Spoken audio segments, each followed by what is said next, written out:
Felix, this was not your NCAA dynasty or Bob Knight. We're not in March, but Indiana won a national championship. I know we're a week late on this because we were covering so much NFL last week, but now we are going to spend some time and talk about the most improbable champion, which is the Indiana Hoosiers. Well, it's still a worthy story because Fernando Mendoza, I saw him on the Tonight Show like at the end of last week. I saw him. He's Fernando Mendoza. You want him everywhere, and you say that it's not like a NCAA 25. I guess it is an NCAA 25 college football story because you have all these transfers coming in. You have a guy coming in from. I mean, what program can you just, I don't know, pick and build?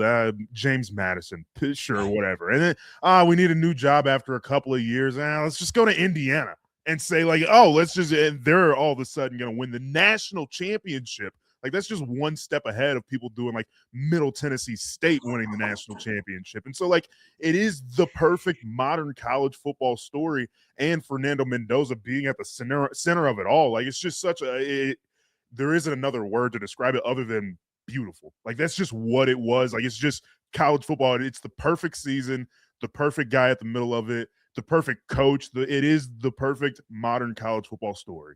It really is. And it's funny because I was talking to somebody the other day about, like, Carson Beck, and it's like, if he wins the national championship, everybody's going to be like, I hate this dude, right? And I think I hate him still. He lost the national championship. His final play in college football was an interception. I hate him.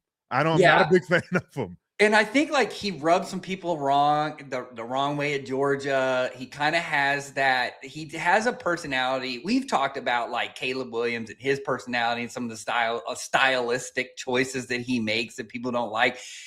You know, Beck is one of those just, like, a tatted up dude. Like, he seems like he's mad all the time. He kind of has this kind of, like, nose up in the air attitude. And I think it really rubs people wrong. And here's the other thing. I don't know Carson Beck. He's probably a great human being. Probably. Same thing with Caleb Williams. I think I've seen him, like, one time at the combine and seemed like a nice guy. So it's not like these are not indictments. It's like, you know how everything is. It ends up being like the first impression or how people see you around, like, what you're doing, and then they just make it pass judgment. But I do think, like, to your point with Fernando Mendoza, people are like, my wife said this. So my wife does not, like, there's always been around, like, that, like, this guy has to be AI, right? Like, all of his answers are as though, like, AI created these answers, right? Because they're, well, like, way overboard. They're really cheesy. He's basically like Tim Tebow AI, right? But there's so much like that they can't be not. Yes, real. it's like so true. Like, it's like so AI that it can't be. And my wife said that. My wife was like, this guy is not real. Like, he is not a real human being. I was like, babe, this is a real human being. Like, this is him. This is how he is. So it was just funny. It's so funny to me to, like, see, like, my wife, like, reacting because she doesn't really follow college football. She likes the NFL because she likes the quarterbacks and the players and all that stuff. You know, typical wife. College doesn't really pay attention, you know, but when you get in there and she national championship, she's all in. She's going to watch it. And so it was just funny to see her reaction. She's like, that coach why has he always got that scowl, man? He's like, it's a weird dude. And I was like, yeah, dude, there were so many storylines to this too. And we covered some of them last week, but yeah, I just think it's hilarious. The whole bit. And it is so awesome, and it is like it's funny that your wife pays attention to the specific players, and, like, coming into college football next year, this is a little bit of a bird's eye point of view. But you got Arch Manning coming back, Dante Moore, Dylan Raiola too. That's a separate other story, and it all in of itself. But, like, you have quarterbacks and stars coming back, and for the longest time, and still you have coaches being the stars of their programs. Cignetti's the star of his program. Mario Cristobal. Miami looks awesome. Like, I'm got full confidence that Miami's going to win a national championship within the next 5 years because they can recruit Miami. And guess what? There's a lot of money in Southern Florida. So I just fully believe that that's going to happen at some point. And so, like, it is just really interesting to see some of these stars, these faces that you recognize, and Arch Manning, Dante Moore, different guys going to different places. Like, and transfer portal kind of offers some of that too. And I mean, it might be a little out of control here and there, but at the same time, it has these faces that you recognize and like, oh, that guy's going to this place and this coach is at this school. It's Lane Kiffin at LSU. It is different things like that. So that's where college football is right now. It is not just necessarily the professionalization of the game, like X's and O's wise, but off the field wise, because there's so much money involved, you have these personalities that people want to attach themselves to and follow along with. Yeah, and so let's get into the game. I think the game ceiling, if you were watching it and you were a coach, you were like, oh my gosh, this is the Tua throw, but he didn't complete it because the corner actually did his job, which I think is the most Indiana thing ever. You know, it was so funny. I got to go to one of my buddies was at Colorado when Mel Tucker had taken over the Colorado program, and they were watching all this Georgia tape. And it was like every other play was basically a bust in the secondary, but they were so good that it was like, oh yeah, the guy's like going to the league, so it didn't matter. You know, it's just like, and if you remember back in that time, like 19, 20, 21, like they had like NFL dudes everywhere. Mm-hmm. And so you go like that moment that play happened, I was like, oh my gosh, this is the Tua national championship throw, right? Where he throws the whole shot into a cover two, safety stays too far on the hash, corner doesn't sink, he nails it, they end up winning a championship. Mm-hmm. Whereas in this one, Beck, I'm sure, is like, oh, yeah, I got this. I'm going to whip it in there. The corner continues to sink because, again, that's the Indiana way. We don't make mistakes. We know our fundamentals. We run our techniques to perfection. You're not going to out scheme us or out concept us. You may be better athletes, but we're going to equalize. And that's also part of the story, too, where with Cignetti, where it's like, yeah, he's a great coach. What is he doing? Literally coaching football. That's literally all he does. That is all he does. They just non-negotiable coach ball. You know, and that's funny because like I get a lot of young coaches who will hit me up and be like, hey, you know, your story's inspirational, because I did. I quit my job, went to Baylor with the hope and a prayer and student loans.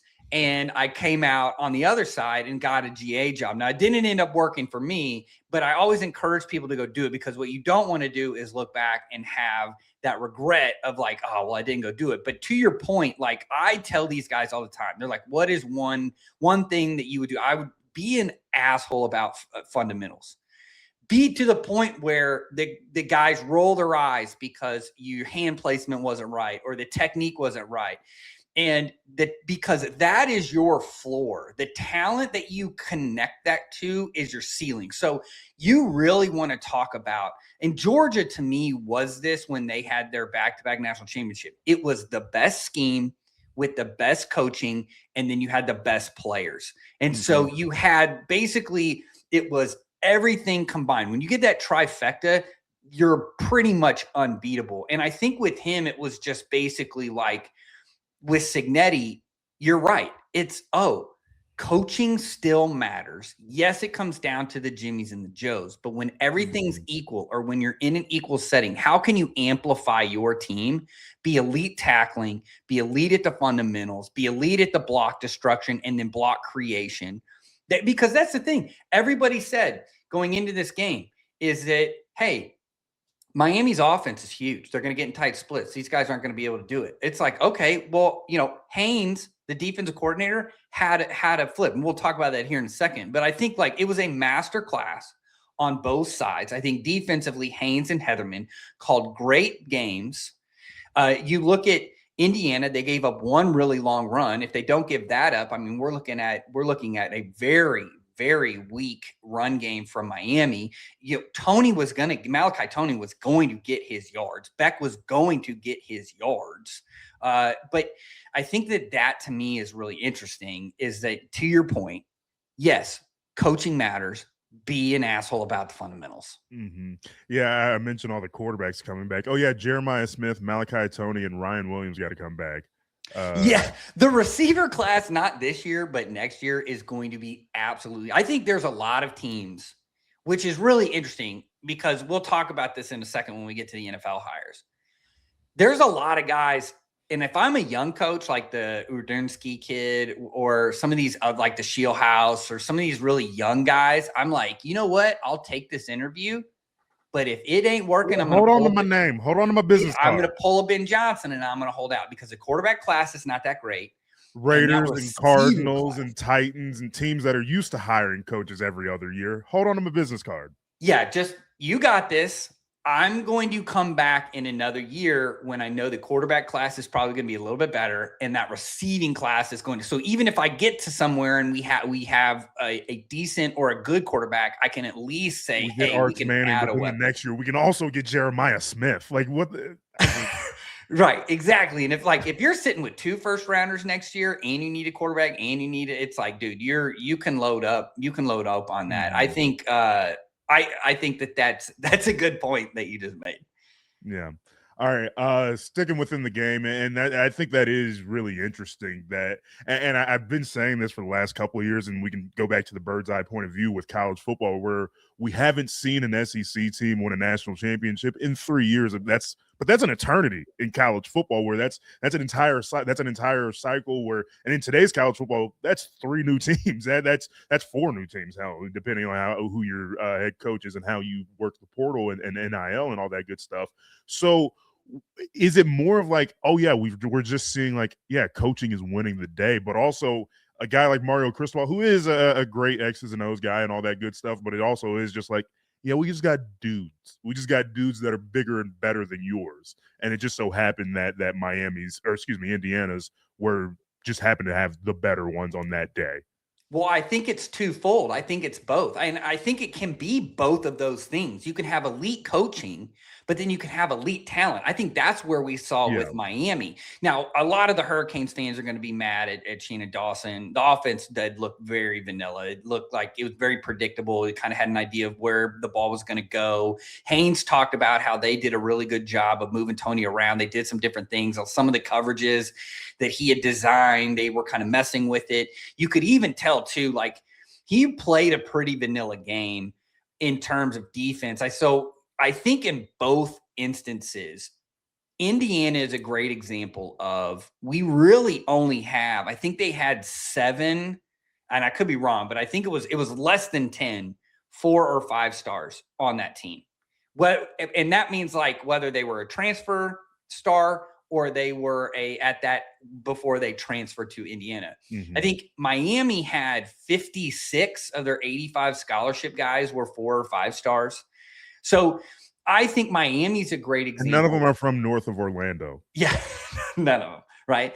But I think that except for the offensive linemen, because that was always Spurrier would always talk about. They're from Alabama, and they're from that Alabama, that Mississippi, where Georgia, where the large human beings are. Texas. Yes, Midwest. Every once in a while, they'll bring a Midwestern kid in. But yeah, that's Spurrier used to talk about it all the time. Florida job's great, except for when you have to go find offensive linemen. And then it's like, I hate this state because there's no offensive linemen. It's a bunch of just track kids, right? It's a bunch of track kids and edge rushers. You gotta get to a red state to get get an offensive you gotta get to, or you gotta go a little bit further north. You gotta go, kind of a little bit west and a little bit north to go get those offensive linemen. But to go back to the game plan, I really thought like for Haynes, this was a team that did a bunch of stunting. I wrote about it on Monday's article. This was, and I titled it "Wolves in Sheep's Clothing" because that's what this was. These guys look really like an East Coast 3-4 team where they do a lot of movement up front. It's a movement base, but then he's added the simulated pressures, meaning that you don't know where it's the kind of the high school version. High school guys are like watching the Indiana tape and being like, yeah, this is it. This is what I want to do. We only play 11 players. Sometimes I can throw a nickel in there on a third down package. I'm going to have a big old white kid that's like a Sam linebacker that can't is he an inside linebacker? Is he an outside linebacker? What is he? But you can't block him in screens. We're going to blitz him off the edge. He's not going to be a great pass rusher, but he's going to be good enough. You look up and it's like, crap, the guy had 8 sacks in the year, but we're going to just do a bunch of different moving and shaking. And I thought the biggest pivot to me was he played a passive game. They got into more even fronts, which it was the bench front, which is an under front or setting the 3 technique to the boundary. It's basically they stole the game plan from Miami. They did the game. They said, you know what? You guys run a lot of kind of even spacing, meaning we have an open B gap. We're going to do the same thing. They and I thought early they did a good job with structure. They got into what I call a weak eagle or a slide front, where they just put the nose to the strong side, got in some shades, really just to build a wall. Then you take your big beefy Mike linebacker, and what do? You slam him into the C gap. Then you got your big nickel who's coming in on the outside of that tight end. So all of those tight end runs were like eliminated. They did drop 8, which I was like, and played quarters behind it. I was like, what is this? Like, I even tweeted it out. I was like, I can't believe this. I thought it was really, really interesting because everybody was so concerned about the size of Miami versus the smaller guys of Indiana. But Haynes was like, we're going to use the right stunts, not just move guys to move guys, not just a blitz into a blitz wall. We're going to move guys, and then we're going to attack your running back in protection because it's simple physics, right?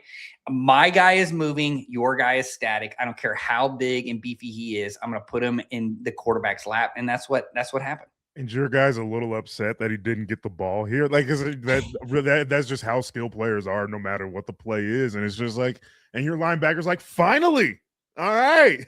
He's gonna put the horns on his head and really just get after it. Those crazy linebackers. I've never met a sane linebacker. But it again, anything else you want to add? I mean, just put a button on the college football season as a whole. And I mean, again, the perfect college football story, in my opinion, in Indiana, and it works out from top to bottom, schematically and narratively, where it's just like it was fun to watch just as like a fan, but also if you want to dive into the nitty gritty, like shit, Heatherman is a really like Haynes and Heatherman, they are, good God, whatever their coordinators' names are. You had it right. Did I? There we go. Well, I mean, it's so funny because they're so connected. They're Yeah. so connected. Cignetti loved Heatherman from when they would meet in the playoffs and play Maine, that he wanted to pick him up. And then Haynes was kind of more of like the crazy young guy that wanted to do a lot of the blitzes and simulated pressures. And Heatherman was more of the guy like, okay, well, maybe we can do like a little bit more simplified versions of these things. And, you know, I think like it really, to kind of wrap a bow on this college season, both of these teams prove to you that you don't have to be exotic. You don't have to carry a massive playbook. I think it's really good for a non-Saban. Irony here is that everybody in the Final Four came from a Saban tree. But the funny thing is that the two guys that won were offensive guys. So you didn't get the Saban defense on the other side. And it just goes to prove that you don't have to be the Saban system or have the Uber checks and have the 4 checks for every formation. I mean, really, to be honest with you, yeah, the Indiana defense is complex on the surface. There's a lot of moving parts. There's a lot of guys coming from all different spots. They're running every version of cover 3 that you could possibly run and Tampa 2, but it's all vision zone. So it's X's on a whiteboard. Like, it's guys getting to spots, reading and reacting, fundamental football, power football. It was an, quote unquote ugly game because it wasn't a shootout.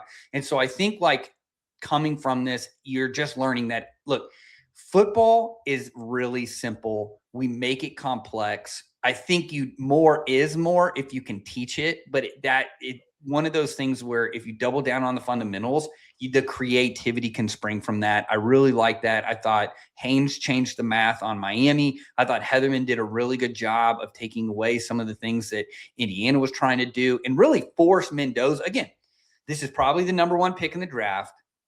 He won the Heisman. He forced him to be the hero. We talk about this all the time with like Josh Allen. Like, he forced him and Mahomes.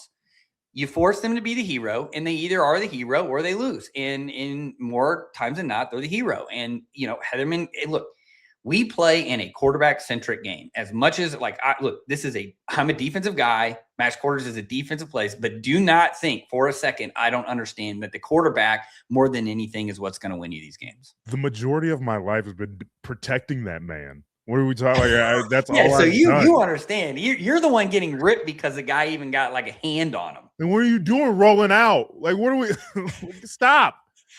It pissed me off. Anyway, all right, let's go to the NFL, talk some hires before we get to this weekend's championship games. Just a couple of coaches that have already been placed that have been in their spots for a little bit longer, and we'll get to some of the newer ones here in just a second, some of the more ridiculous ones even. Kevin Stefanski is keeping Jeff Ulbrich in Atlanta with him. And then John Harbaugh is bringing Denard Wilson, who came from the Tennessee Titans.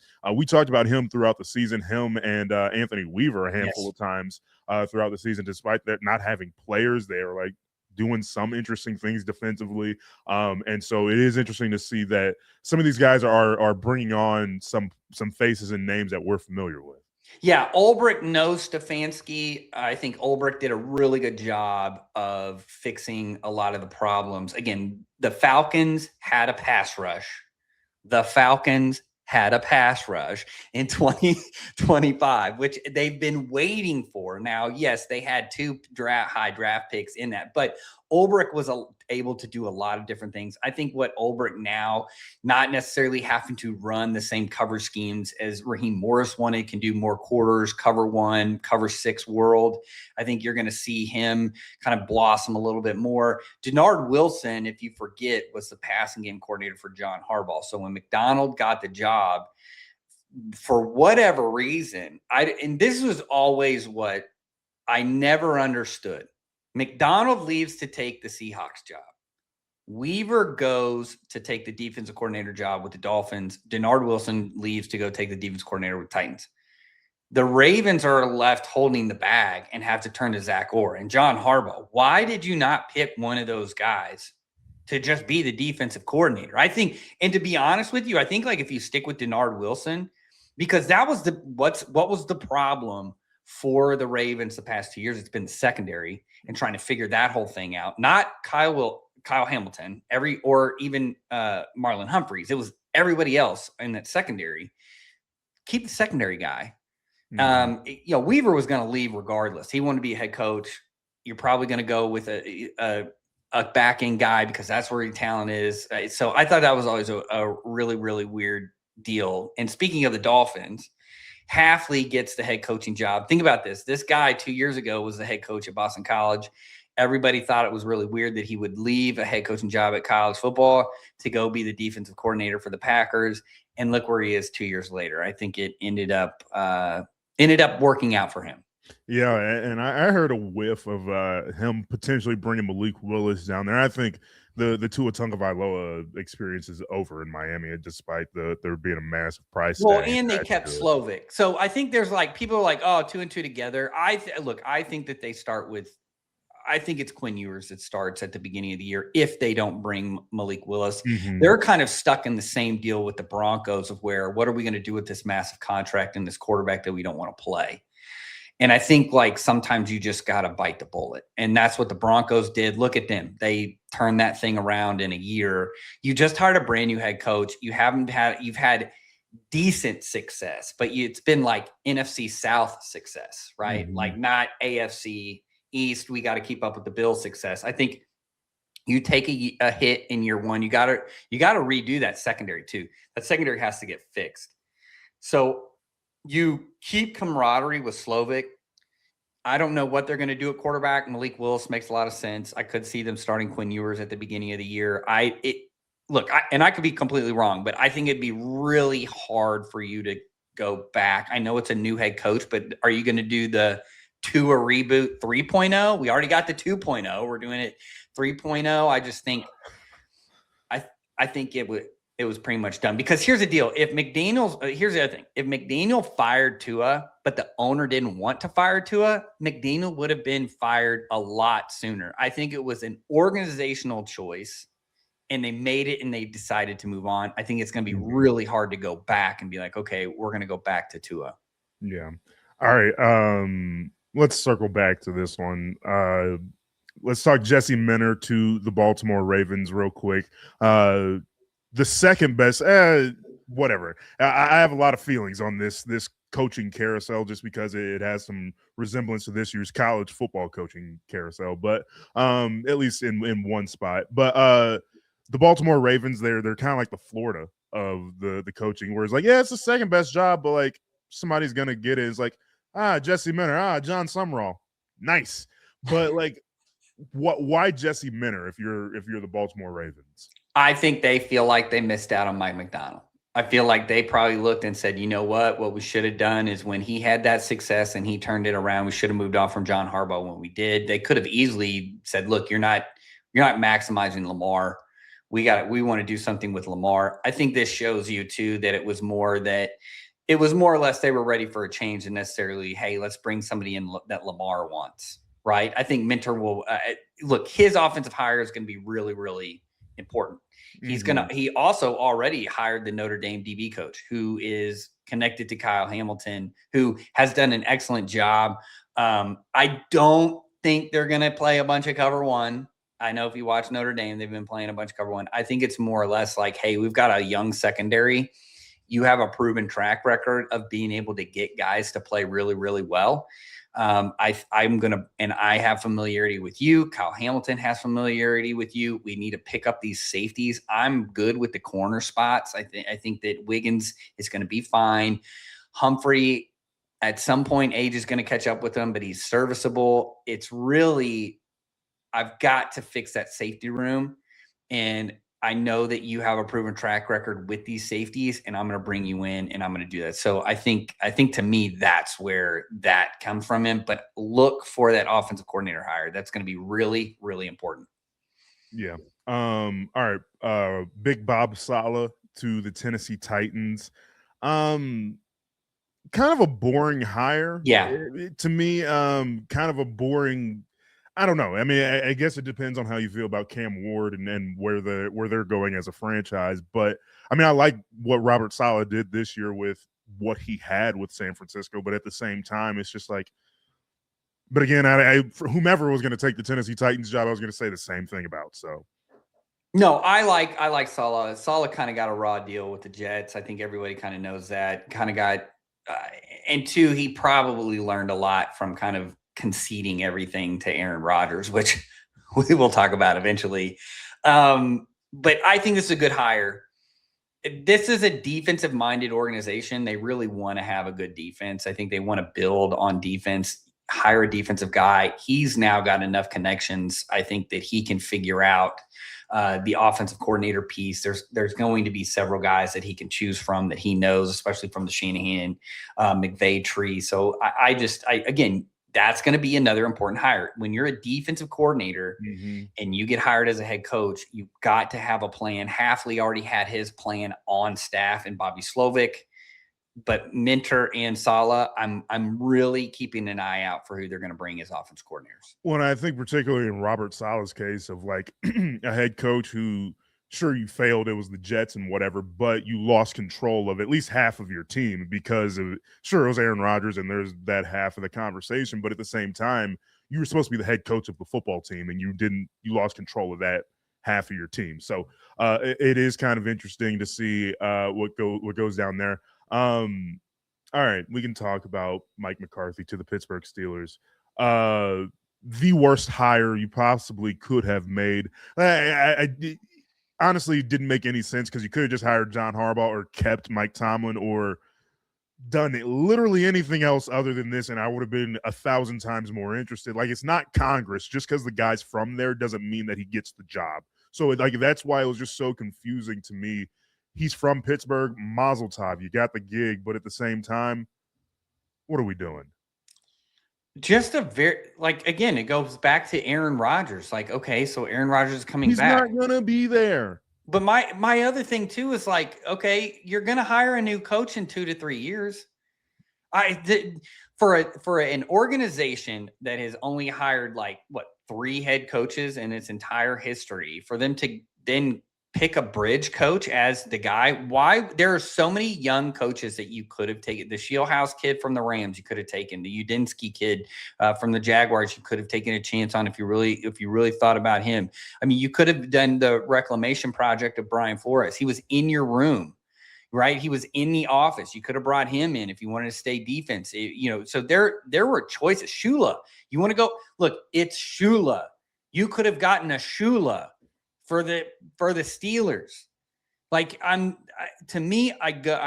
with you, I think it's just like, if this was an absolute safe hire, that's the only way that you can describe it. And look, I'm just an outside observer. If I'm a Steelers fan, I don't know how I'm getting excited about this other than we get Aaron Rodgers for one more year. That's it. And then it's going to be, but I think what this was They're going to try and give Aaron Rodgers, again, they're going to pull the Jets. They're going to try and give Aaron Rodgers everything they want. People forget, though. Stop. It didn't work. I'm telling you, dude, he's got voodoo magic, man. He gets people to do whatever he wants. It's insane. It didn't work. And people forget now that like him and McCarthy really didn't like each other at the end of their tenure. Exactly. Like it hasn't worked. This is a great look at psychology, right? One, how you can manipulate people in Aaron Rodgers, but also two, of like how as time goes along, you tend to forget the bad things and only remember the good things. And I guarantee you a couple weeks in, both of these guys are going to be sitting, Aaron Rodgers in his car as he drives off to his condo somewhere. And then McCarthy, as he's in his office after practice, he's just going to kick back and be like, this is why I hated him. And they're both going to be thinking the same thing. 1,000%. Two things, and then we can move on from this. I guess at least one thing. Mike McCarthy has been the head coach of the Green Bay Packers, the Dallas Cowboys, and now the Pittsburgh Steelers. Dude, he's a legend. Here's the thing, though, and look, we'll end this here just because I don't want to devolve. This is an excellent coach. He's going to win a lot of games, and I think at the end of the day, that's what the Steelers wanted, and it shows you why they kept Tomlin so long. They just want to win games. It's almost as though Rooney has become Jerry Jones. I just want to win 10 to 12 games every year. I don't care what happens in the playoffs. Just get to the playoffs. We can figure it out, and maybe one year we'll just strike lightning. But in Dallas, they've been waiting now for 30 years. The Steelers, it's been a long time as well. McCarthy's resume, when you look at it, is very good as well. I think they were even comparing it. I saw somebody compare it to John Harbaugh's. I mean, so it's like it's very much the same. It's just there's a lot of baggage there. And Aaron Rodgers, dude, like, oh my God. Like, the thing is, Bill Belichick was ready to trade Tom Brady before he won like 2 more Super Bowls. Aaron Rodgers has won 1. Right. Yeah, like it's just 15 years ago. Very interesting choice. And speaking of baggage, let's talk about this. Let's run this real quickly, and then we'll finish up. I want to have enough time to finish up for these games and not go 2 hours because I respect everybody that's listening their time. Bieniemy back to Kansas City. He was a Bears running back coach. I think that this is a perfect hire. They need a better run game. This is a guy who will tell Andy what to like. Hey, no, I want to do this. We've heard about it. Bieniemy is notorious, which is why everybody's like, why didn't he have a head coaching job? It's like, well, he's an asshole. Yeah, it's because he's not nice. He's not a nice guy, but he wins you games. I think he's a great. And look, not everybody is meant to be a head coach. Not everybody is meant to kind of have that rise and get that shot. I think he's one of those that he's a perfect offensive coordinator. Let the head coach kind of be the good cop. I think that's where you got Nagy. If this is not a soft firing, did you see 3 interviews on the way out? Like, good for him. He got 3 head coaching interviews on the way out. Yeah, good. Hey, he's gonna get a head coaching job. Hey, did you today? Like 10 minutes before we got on, Andy Reid's like, he deserves a head coaching job. But see ya. Did you see the tweet that they sent out of like, hey, thanks for your time, 2-time Super Bowl champ. Yeah, Super Bowl champ. And it's like, oh my gosh. Like, yeah, like, don't let the door hit you with a dead homie. Like, hey, good luck, dude. Like, sorry you gotta go, but we also are not gonna hire you back. Like, oh man. Not even as like a senior offensive assistant or like, yeah, or like, hey, he's gonna move advisor to the head coach or something like that. Like even he wants to be at home more. He's gonna move to senior analyst and just kind of we're gonna make up a job for him.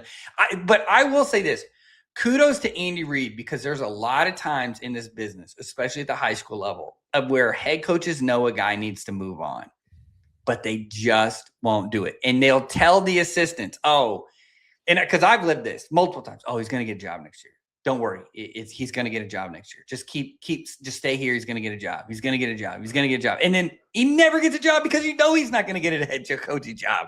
And you're just like, that guy's not going to be a leader of a program. And you continue to drag it on. So kudos for Reid and the Chiefs organization of just saying, hey, thanks for your time.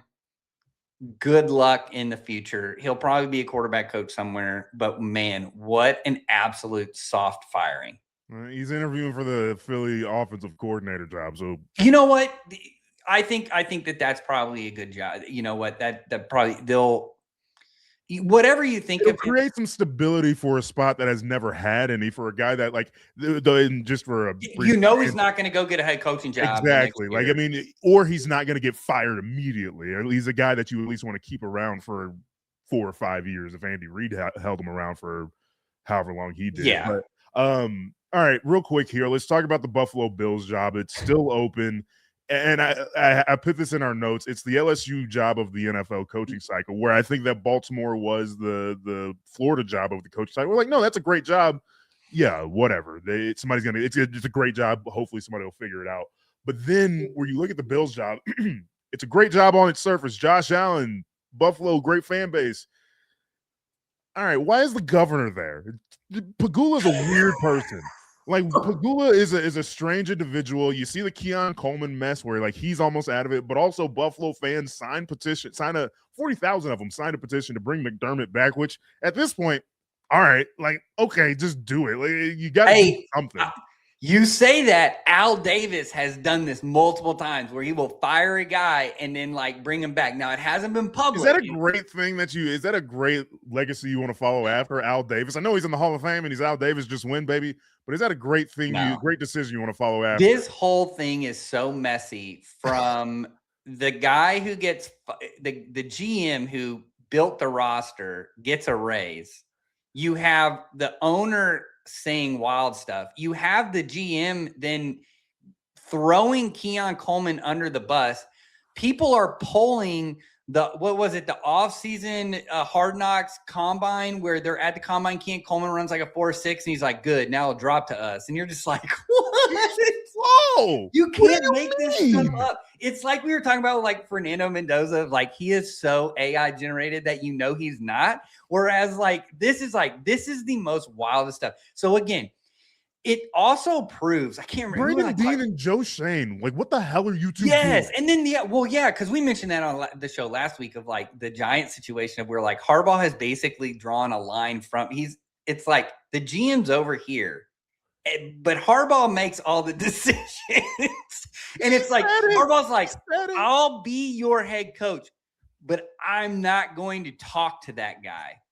Like, and it's like, how is this going to work? Again, dysfunctional programs stay dysfunctional because of this. And it's so crazy because you have these billionaires who are billionaires because of their acumen in whatever it is, business. They're amazing at it. Sports being their dad's favorite kid. People weird. Sports makes people weird. This is exactly why the Jets are a great example of this. The Giants, the hell are we doing over there? The Bills, who you thought was a stable organization, all of a sudden is like, oh, we got to beat it's. I'll never forget. Days, a multi-billion-dollar organization that's propping up a great American city. The Bills is a perfect example. Like I had this story when I was a GA at Baylor. Me and my buddy, the other GA, Adrian Haywood, we were walking through, and he's this big black dude. So we look like Robin Big. Like we do. We look like Robin Big, right? So we're just walking, and he's like, "Oh, this bar looks cool," and you're like, "Yeah, it looks nice." You open it up, and it was like it was like out of the movies, like the record scratch goes, and then like we looked in and looked at, it was like a biker bar, and here we are. I'm like the whitest dude you've ever met, and then here's this big black dude, and it was like he goes, you know what? I think we can keep walking. I was like, you know what? I think we can too. And so it's like when you look at the Bills, I think they want you to too. Yeah, it's like, wow, this place looks really cool. You open it up, and you're like, oh my gosh, it's pure chaos. No, I'm good, man. I'm gonna go to the next one. That's insanity. And like, whatever the other jobs, Raiders, Cardinals, Browns. Well, whatever. I think we can tell Tom Brady, who cannot show a lot of bias or unbiasedness. I think Clint Kubiak is probably going to be the head coach for the Raiders. Dude, good for him. Good for him getting another crack. And then like nepotism, we've talked about it. Sometimes it just works. Sometimes it just works, right? I think the Arizona. So Gannon got fired. He's now, just to wrap this up, and then we'll move on to the games. Gannon gets fired. Gannon got fired. He's now with the Packers. I think that's a good hire. He's going to clean up some things. He's in the same boat. I'm interested to see what that's going to look like. We'll talk about this during the offseason, especially when a lot of these guys get hired. We'll do a show where we just talk about all the coordinators and the head coaches, and we'll kind of make sure we hash through all that. I think, but that Arizona job to me might be almost as bad as the Browns job, just because the Browns job is crazy because they want you to think that they're really analytic driven, but then you have a crazy GM. And so, and then the quarterback situation, you still have a decent defensive roster, but you're like, yeah, but we have no quarterback. Like, what are we doing? And then I think with the Cardinals, it's the same situation. You have a crazy owner. You don't have a lot of money. You spent a bunch of money on defense, but how are you going to make the offense look good because you still don't have a quarterback? So it's like the same exact. You're kind of in Miami's situation. Yeah. If you're Arizona. But I think with Miami, it's a better it's in Miami. Though Phoenix isn't terrible. Well, it's not bad. Yeah, but you're in Miami. I think that there's some bones to Miami. I think, but yeah, the Cardinals and the Browns, they look like it's like Spider-Man pointing at each other. They both look like the same situation. All right, let's get into that's what everybody. Quarterback's so short. Yeah, if Dylan Gabriel starts again, it'll be like the same situation. All right. Let's talk about Broncos versus the Pats. Look, the weather was a huge factor in this game. This is, again, everybody complain. Again, you can tell somebody doesn't like the game by how they complain, like what they complain about. Look, I get it. I would love everything to be inside. I'm a Broncos fan. Everybody knows that that's listening to this. If you're new to the show, I'm a Broncos fan. I'm a fan, not a fanatic, though. Let's make the differentiation. My day was not ruined yesterday. I was not happy, but it was not ruined. But the weather was a big factor in this. And knowing that the weather was going to be a big factor, I think everybody's going to ask, and I've been asked a million times by all my friends and family, everybody, my dad instantly texted me after the games. Like, it all comes back down to that fourth down stop. Do you take the points? Knowing that the weather was going to get bad, knowing that at the end of the game it was going to start snowing. I think hindsight's always 20/20. You look at that. I thought the play was not a great play choice because you don't block the defensive end. They were prepared for it. If you go back and you look at that, now remember, they had called a timeout, so they couldn't call a timeout again. But I think you go up in that situation after a timeout, you have the ability to do a can. So we want to run the sprint out. It's kind of a spacing concept where we're going to block and then turn around. Quarterback's going to toss it to us. It happens a million times. Defensive end, they think we're going to – no, the Patriots were fully prepared for that to be a pass. They figured it was – they guessed right. It's kind of like when I look at fourth downs a lot of times is like because my sister played soccer and she played soccer at LSU, and they would get into like these, the shootouts, right? And I asked her one time, I was like, the goalie, I was like, how – I go, what is the demeanor? Like, what is the plan of action? She goes, it's literally a guess. You literally study the opponent. You think of where they go. Like you kind of analyze that. You try and look at the body tails. She's like, but if you ask any goalie, it's 100% pure guess. So I feel like 4th and 1s are kind of like that. You kind of just look at the analytics. They're coming out of a timeout. A lot of times coming out of a timeout, coaches want to get cute. They overthink it. Yeah, it's 4th and 1. Yeah. You have the best offensive line in the NFL arguably this year. Run the ball. Just run the ball. You could have even done a quarterback sneak. Now, Stidham running around looks way different than Bo Nix. I thought that was it. You put in the notes too, like nobody played well, but nobody played bad. I think really if you take it, middle part of the third, it pretty much got unplayable. They started showing those freeze frames. I think it was like the 6:22 in the minute, 6:22 to go in the third was when it started flurrying. But then even by the end of the third, it was just like, all right, you can't see going one direction. And people will focus on that 4th down, but I will go back. There are 2 plays to me that really define this game for the Broncos. You had the missed screen to Mims. I watched that this morning. Oh, my goodness, Felix. If you just get the ball to Mims, it is a touchdown. The Patriots have been doing a lot of max pressures in the playoffs, and so where they just put everybody up on the line, and they really don't drop out. It's cover 0. And they got into like a 4-by-1. They pulled the tackle. And when I tell you it was so wide open, and he just threw, he did like a Baker Mayfield of like, I'm just going to throw an absolute flamethrower. It was inaccurate.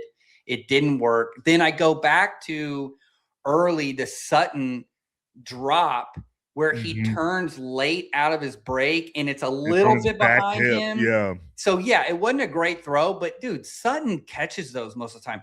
I'll say this, too. It worried me in the Bills game. I even said this to my dad when we were watching the game. It's like Sutton's had some drops in some very key spots. It didn't hurt them in the Bills game, but it hurt them here in the Patriots game because once the snow came in, the Patriots like, hell yeah, dude. We can go 3 and out and kick a 30-yard punt because we don't we're think up by 3. All right. We'll sit on the ball. And that's exactly what they did. I think projecting forward into this, the interior defensive line, look, it's so funny. The 2 teams that are going to be playing in the Super Bowl have 2 really good interior defensive linemen, and they are able to move. I thought that was a key thing. The Broncos, like I mentioned, Broncos have basically the best trio of guard, center, guard in the NFL, and they could not figure out Melvin Williams and Pons. Like they couldn't figure it out. Both those guys, they had 8 total pressures together, 4 of them pressure. Anytime you get internal pressure, I don't care who you are, especially a backup, it's over. Patriots struggled. They're going to struggle against the Seahawks. I don't see that. Here's the secret, though, that no one is talking about. No one is talking about. You will hear this on Let's Talk Ball, though. I'm going to bring this up. Denver went after Gonzalez. Houston went after Gonzalez. Seattle with Shaheed and JSN are not going to care if you have Christian Gonzalez over there. Now, the Patriots think that he's pretty good, but you go and you look at it, and it's like, look, he has had 22 targets over the last 2 games. He gave up 4 receptions for 70 yards. His interception should have been a comeback. And here's my thing. If it is a regular game, if it's early in the game and the weather's not nice, Mims snaps that thing back and it's a first down. In the game, they probably go on to win the game. But instead, he kind of lost it up there. Gonzo never took the bait because he knew it was going to be it. But they went back-to-back plays. If you remember the play before that, he wanted to go to Mims again. He had him, but the internal pressure was there. So in back-to-back plays, in the heat of the game, when they needed to have it, they went after Christian Gonzalez. So the thought that he is an all-pro corner, I think outsiders believe he is. Inside the league, they are telling you a different story. And he did have the pick to end the game. It was kind of a floater in the air, just one of the punt ones. Yeah. All right. One more point I want to get off of this game, and it is like because of Bo being out of the game. It's just such a weird moment, like to get hurt on the second to last play of the previous game, and then to have this type of game, and the weather is such a factor, and it's only a 3-point game, and all that good stuff. I mean, we've seen Denver in games like this all season long, like we've talked about, where and you believe that he would have won this game very easily. But I also see Sean Payton just drawing dudes wide open, and I feel like it's just like, and again, I'm not saying that Bo Nix isn't a quality NFL quarterback. At the same time, though, sometimes I could hit somebody in the face with the football. There's just like nobody around him, and it's pretty crazy. Like, I mean, I've watched Sean Payton's offenses my entire life. I don't remember him being this good schematically, at least on the board. Yeah, I think though people will argue with you on Sean Payton, like the run game just isn't creative, and I don't necessarily think the play action ties in as well. Great drawback passing, play caller. But modern football is really requiring you to tie in the run game with the passing game. And I think like his play action, if I'm him this offseason, I'm going in and I'm watching a lot of the Seahawks, a lot of the Rams. I'm watching a lot of even the Jaguars. It would have been interesting if a Mike McDaniel would have come over. Like, I mean, I don't know like what room there would have been, but like with the run game aspect of his offense. And I mean, he's from the area, and apparently that gets guys jobs. So yeah, well, you still have Davis Webb. I think to me, though, I think that will be the interesting thing.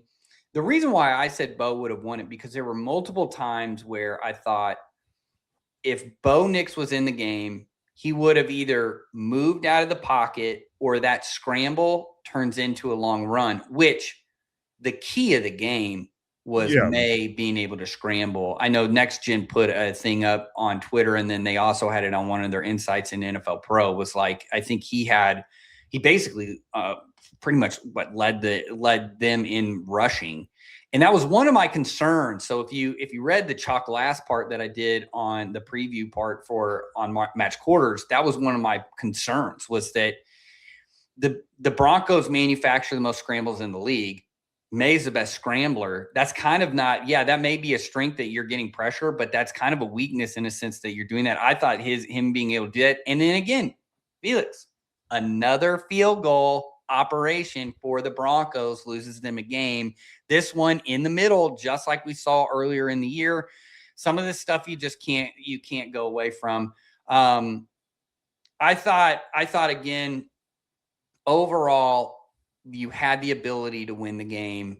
I don't think, again, and I mentioned this, it didn't come down to that 4th and 1, but I think in these big games, when you know everything's tight, and especially when you're playing another team that's going to play ugly ball with you as well. And I mentioned that last week. I mentioned that in the preview, like this is going to be an ugly game. It's going to be low scoring. I think last week I had it at a 17-10 or 17-14, which I was basically like take a touchdown away from both teams. I think like if you looked at it, when you know your defense can hold, take the points. You don't need to chase the points. I think the Rams-Seahawks game, I'm going for it. I know I've got to keep up because I'm going to give them the ball. They're going to either score a field goal or touchdown. I got to keep up. I think you go for it. But the Patriots-Broncos, that's a big thing with these analytics. I think we're going to see people go back this offseason, look at these 4th down models and be like, okay, we've got to factor in some sort of game control into this. Win. I mean, at the very least, it's 0-0 in the first quarter. I don't need to do it right now. There's so much. There's take the points. Take the points. My dad harps on this. So my dad's been an offensive coordinator forever. He's an offensive coach, and he always used to talk about like, don't get cute in the goal line, don't get cute on short yardage. Take the points when they're there. Especially in a situation where the game's going to be tight anyway. Everybody's looking at that and saying, if you make it look. They probably win if it goes into overtime. Just because it's at home. I think that they could move the ball just a little bit better. I think the defense had pretty much locked into what they were trying to do. So I think they probably win because you take the home team on that. Mm-hmm. But yeah, disappointing for the Broncos. But I think it shows signs of positivity. Yeah. You still have a young core of guys. I don't think they're going to be losing a bunch of these dudes either. Heading in, Patriots coming off the books, right? At some point. Yes, that's the other big thing. So if they really wanted to go and get a couple of premium free agents, especially on offense, they probably could do so as well. So the Patriots, they're going to struggle. Let's transition into this, and then we'll kind of wrap up. We'll kind of put a bow in all this. I think we'll do a Super Bowl preview show next week, but we want to just kind of cover everything now. So the Patriots, they're going to the Super Bowl. Rams versus Seahawks, round 3. It was such a phenomenal game. Like the last one was so great, but I feel like it was so weird because of the 2-point conversion, not the one that eventually won the game, but the one before it with the Charbonnet, who was out. It is out for the rest of the season with the ACL. But it's such a weird play that we're just like, that kind of throw that one out there. But it had such ramifications because it took, pun intended, I guess, the Rams were on the road for the entirety of the playoffs. And I think it came down to like, they couldn't just get one more road game out of them. They couldn't just get past, and you have this in the bottom of our notes, but like they kind of got a little bit more conservative towards the end of that game because they knew they were on the road. And it's just like, they not necessarily that they got tight, because one thing breaks one way or another. Like the Reek Woolen play was so bad, and then the muff punt, and then turned into the JSN touchdown. It was such an even game going both ways that, like, I think you're right. Whoever was going to win this game is going to win in 2 weeks. I would feel, and like I said, we'll have a full breakdown and get real nerdy with it. But I just think watching, I'll probably change my mind between now and then too. But so. I'm probably not. I think that this game is going to be the Seahawks to win. I think everybody's waiting for Darnold to turn into a pumpkin. He didn't. This was his opportunity to do it. 343 tuds. It's crazy. Yeah. Well, I go back. I wrote this past week on Friday before the game, my preview for the game. My two biggest things were, I thought in a clean game, it was going to come down to the Patriots and kind of how they're playing their two high structures. The Broncos are really good at doing that. And we saw with the Mims bomb that was on a quarters, because what they're doing, they think Gonzo can lock it up. So they're taking that free safety on the backside and really just using him as a vision player, whether it is weak rotation cover 3 or it is quarters. They're really just kind of saying, hey, you got him. The Broncos saw that. They saw it also. There were a couple of shots versus the Houston Texans where he got, that's there. And again, Stroud wasn't able to either to get it, or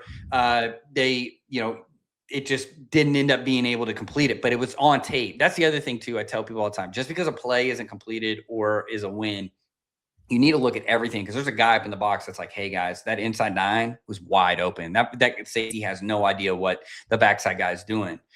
Speaking of receivers though, we saw the 2 best receivers in the NFL this year. Justin Jefferson, you can put him in there, but let's be honest, he's going to struggle with the quarterback situation he's got. But JSN and Puka going catch for catch. Who can make the more ridiculous catch? Who can do more in certain spots? Who can capitalize after the other guy's team's mistake? Like, I mean, I think that's such a huge thing. The muff punt where the guy just falls down and it hits him in the shoulder. Like, that's kind of a weird play to me, where he lost it in the lights. And like, imagine if the ball doesn't land exactly where he misjudged it or whatever. But then the Reek Woolen play, which that's a whole other scenario. But I think that is such a massive part. Like, sure, he got catches and he got yards and touchdowns. We've seen a lot of receivers do that for nothing teams, like a Calvin Johnson, Larry Fitzgerald, and Terrell Owens for the large chunk of his career towards the end. We've seen a lot of these players, but these guys are like, all right, in the moment it matters the most, I have to make a play, and they did.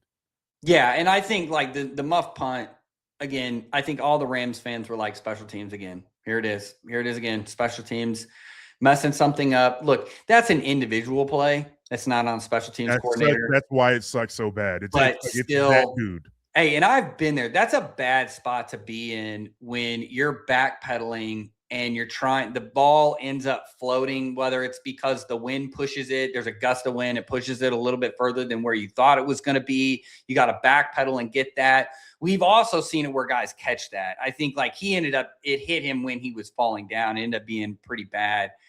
Going back to the Reek Woolen thing, I just go back to, he set for a lot of periods of the time during this season. He needs a reset. I thought he was back on track going into this year. Obviously, that wasn't correct.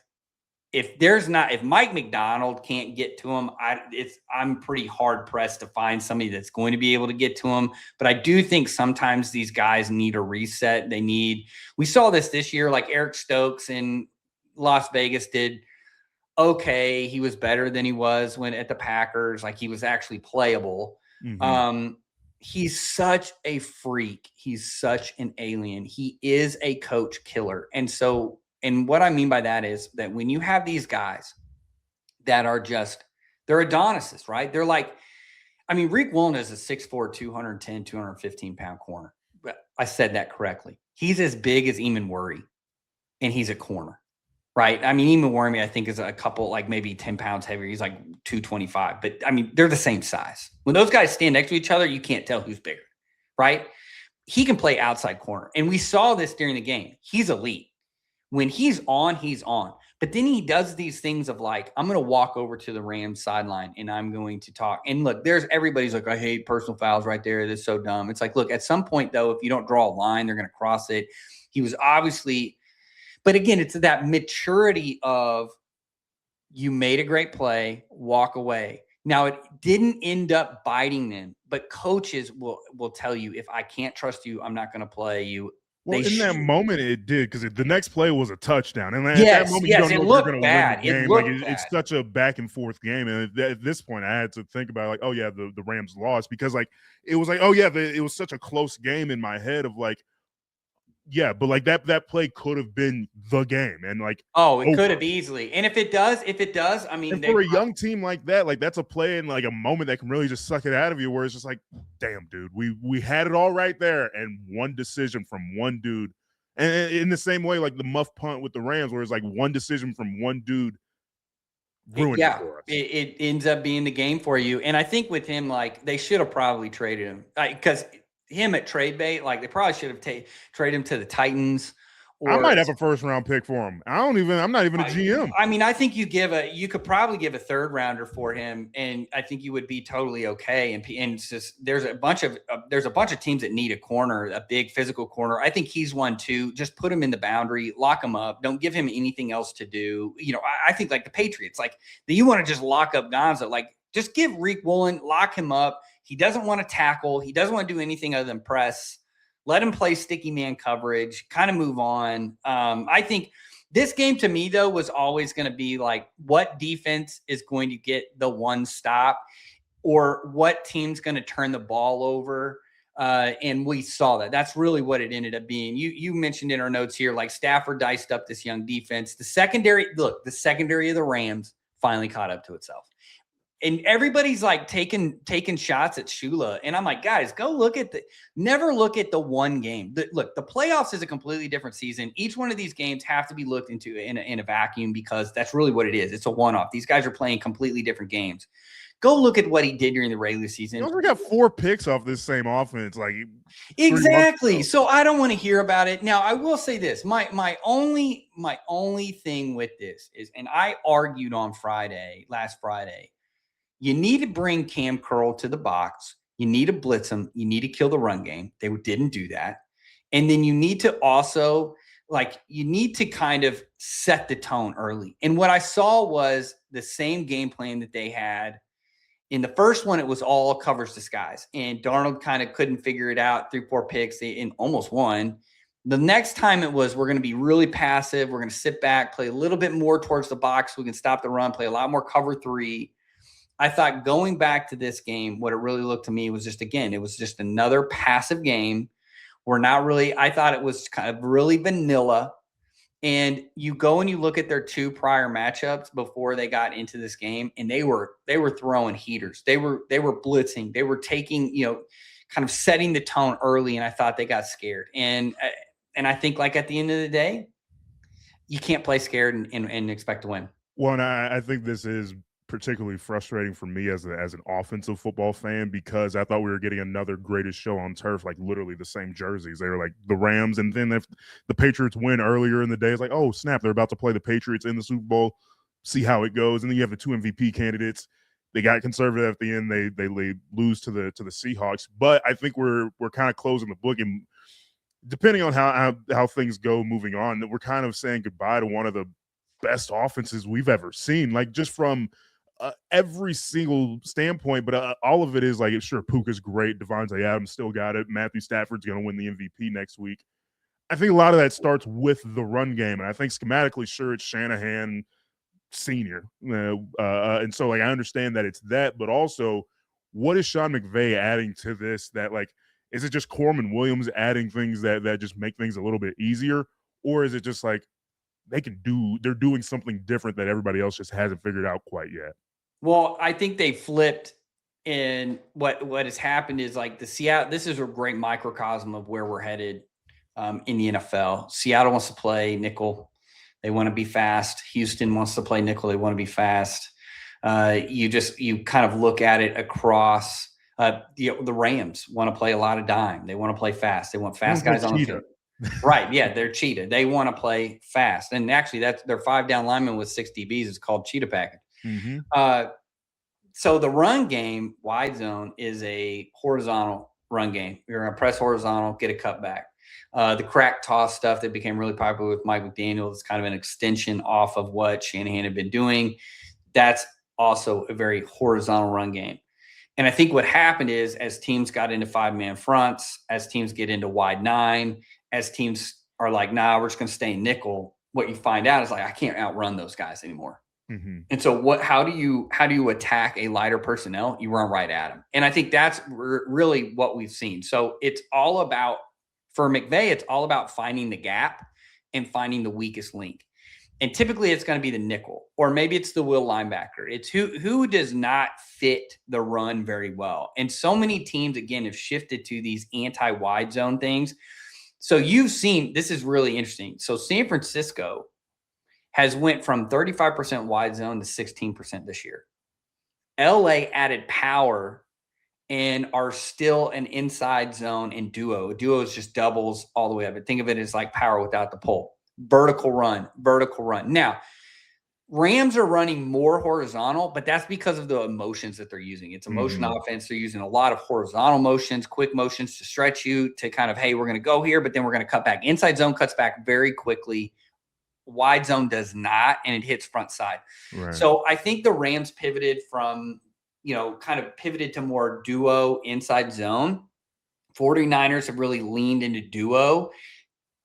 49ers have a little bit less moving parts. It's more indicator, like orbit motions, return motions. It's more about blocks and angles, whereas like the Rams are like, we want you have eye candy. I just need you to move a step over here, and then we're going to hit it. Not necessarily, I need you to move over here so I can block you. Whereas I think San Francisco. So the biggest difference to me is those two. But yes, you are right. We are seeing kind of an evolution of this back to a more vertical run game, which anytime you can go more vertical, that now brings the defense back into base, because now, okay, we're not running. And then what does that do? It opens up the pass game. So you can see that cycle playing out. And that's why we love this game. And two quick notes. You can only do this with receivers that block, like a Cooper Kupp. And I know that he's not a Ram anymore. And you saw it in this game. He had a pretty good block on a screen that I think it led to a touchdown or at least a big gain. And then Puka Nacua is just like, all right, I'm going to throw my head through a brick wall just because it's Thursday. But then also one final note. If you're Michael Bidwill, you're sitting there like, all right, I need a head coach. Yeah, no. The job market just got real thin because of all the dudes, Sean McVay, Mike McDonald, Kyle Shanahan. Those are three of the top 6 or 7 best coaches in all of football. Yeah, they got to all play each other twice a year. And whomever's going to take that Cardinals job, whatever idiot, yeah, they got to play you. Yeah. 6 times next year. No, I mean, every year after that. Well, and that's what, so like Seattle, they talked about that on the broadcast last night about how in 2019, they were like, we got to figure this thing out, and then we need to go get a guy who is going to beat McVay. Like, we need to find our defensive McVay, and we need to find a guy that can go and counter the Shanahan and the McVay style offenses. And I think they found it with McDonald. If the Cardinals are smart, that's what they're trying to do too. I just don't know. Who's out there? Someone mentioned it too, like this. I can't remember who mentioned it. I saw it on social media, but like Matt Nagy, just pull the trigger. You just want him to just have a job, right? But to that point, like this is not a class of coach where you're like really fired up. Where we saw this the 2025 crop, Ben Johnson, awesome, right? I think we all like Liam Cohen is great. Ben Johnson, we're excited about. Vrabel, which should have been. I mean, even on the back end of it, like Kellen Moore, you're like, I mean, Tyler Shuck's all right. Well, people forget, and we will talk as we go through the season. Like we'll talk about each one of these teams, but like you forget, like him hiring Brandon Staley was a great hire. The offense got fixed. They got Tyler Shook. The defense was a top 5 defense in the last, like in EPA per play in the last 10 weeks of the season, from 10 or in the last 8 weeks. So from 10 to 18, it was a top defense, and they don't have that. Like their talent at that place is not that great. So yeah, you're right. Like the last year's class was really good. This year's class, I think, is a lot of retreads, right? But you're the Cardinals, and you're sitting there, and you've got to compete now with some of these guys. Look, the Bills, they're going to be able to hey, we're the Cardinals. I'm going to offer you a job. Okay, hold on. Hey, Bills, are you going to hire me a job? Oh, you are? Okay. Kevin Stefanski's pissed. He's like trying to rip the contract, but it's not tearing. Just appreciate you.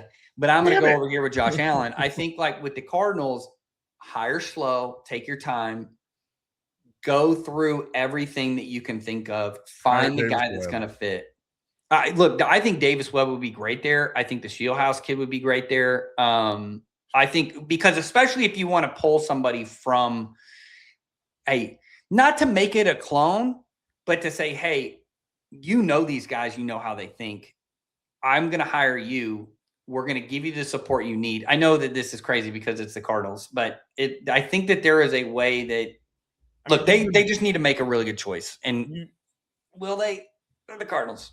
You've been beating the drum for Chris Shula, and I mean, yeah, hire Shula. I think Shula would be a great hire there. The defense is ready to blossom. People forget that this defense was a top half defense. It was in the top quadrant of defenses before they got just massive amounts of injuries.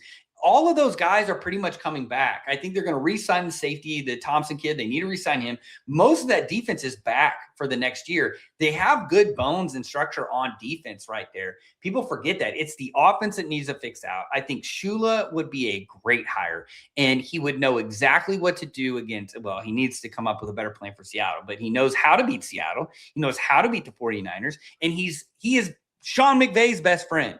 So he knows exactly how he thinks. I think it's a no-brainer. I think you're right. I think you're spot on. I was just scrolling through my phone just to make sure it didn't get announced in the hour and 10 that we've been podding so far. But in case that this gets dropped in the next 2 days, you heard it here first. We're recording this on Monday, January 26th, just in case he gets hired on Tuesday. Yeah, we still run it. Maybe we got time to edit it out. I don't know. We'll see. No, but hey, thanks for again joining. Make sure again, if you're on the browser, make sure to follow us on one of them. Make sure to give us a rating. It helps the show grow. We've had tremendous growth this season. We got the dead week, the dreaded dead week of no football, and then the last. I'm ready to break down the Pro Bowl games if you are. Oh, the Pro Bowl games. Please get off of that. My kids won't even watch that. It's so bad. So just make sure again. Find Away Football. Make sure to follow us again on Let's Talk Ball. Thanks for joining us for another show. Find a way to watch football. It's out there.